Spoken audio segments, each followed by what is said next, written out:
ناظرین، آج میں آپ کو معدے اور جگر کی گرمی کے لیے ایسا با اثر اور باکمال نسخہ بتانے جا رہا ہوں جسے اگر آپ نے 3 دن لگاتار استعمال کر لیا تو آپ کے معدے اور جگر میں جیسی بھی گرمی ہو، گیس اور قبض کا مسئلہ ہو یا پھر گیس کی وجہ سے آپ کے سر میں درد رہتا ہو تو یہ ریمیڈی پیٹ سے جڑی تمام بیماریوں کو ہمیشہ کے لیے ختم کر دے گی۔ گرمی کے موسم میں آپ اس نسخے کا استعمال بلا جھجک کر سکتے ہیں۔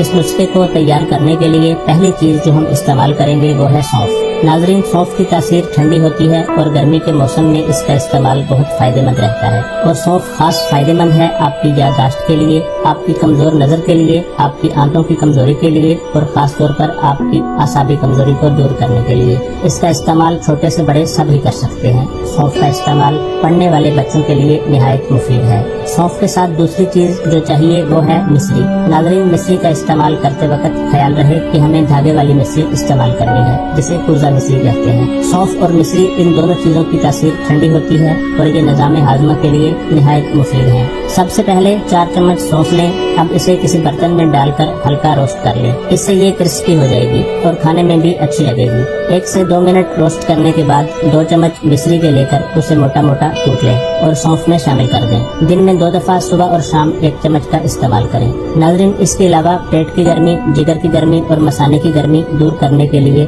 ہم سونف کا استعمال اس طریقے سے بھی کر سکتے ہیں۔ 3 چمچ سونف لیں، ایک برتن میں 1 لیٹر پانی لیں، جب پانی گرم ہو جائے تو اس میں سونف ڈال دیں اور برتن کو ڈھک دیں، چولہا بند کر دیں۔ ناظرین، یہ ڈرنک آپ نے رات کو تیار کرنا ہے تاکہ پوری رات میں سونف کا اثر اچھی طرح سے پانی میں نکل جائے اور اگلے دن میں آپ اس پانی کو استعمال کر سکیں۔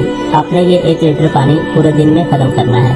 اگر ذائقہ اچھا محسوس نہ ہو تو مصری کا پاؤڈر حسب ذائقہ شامل کر لیں۔ اس پانی کے استعمال سے آپ جگر کی گرمی، معدہ کی گرمی، مثانے کی گرمی، آنتوں کی بیماریوں سے ہمیشہ کے لیے نجات حاصل کر سکتے ہیں۔ اس ڈرنک کے استعمال کے بعد انشاءاللہ آپ کو کسی بھی میڈیسن کی ضرورت نہیں رہے گی۔ ناظرین، آپ کے تعاون کا شکریہ۔ ویڈیو اچھی لگے تو لائک اور دوستوں سے شیئر ضرور کیجیے گا۔ انشاءاللہ حاضر ہوں گا ایک نئی ویڈیو کے ساتھ۔ اپنا خیال رکھیے گا۔ اللہ حافظ۔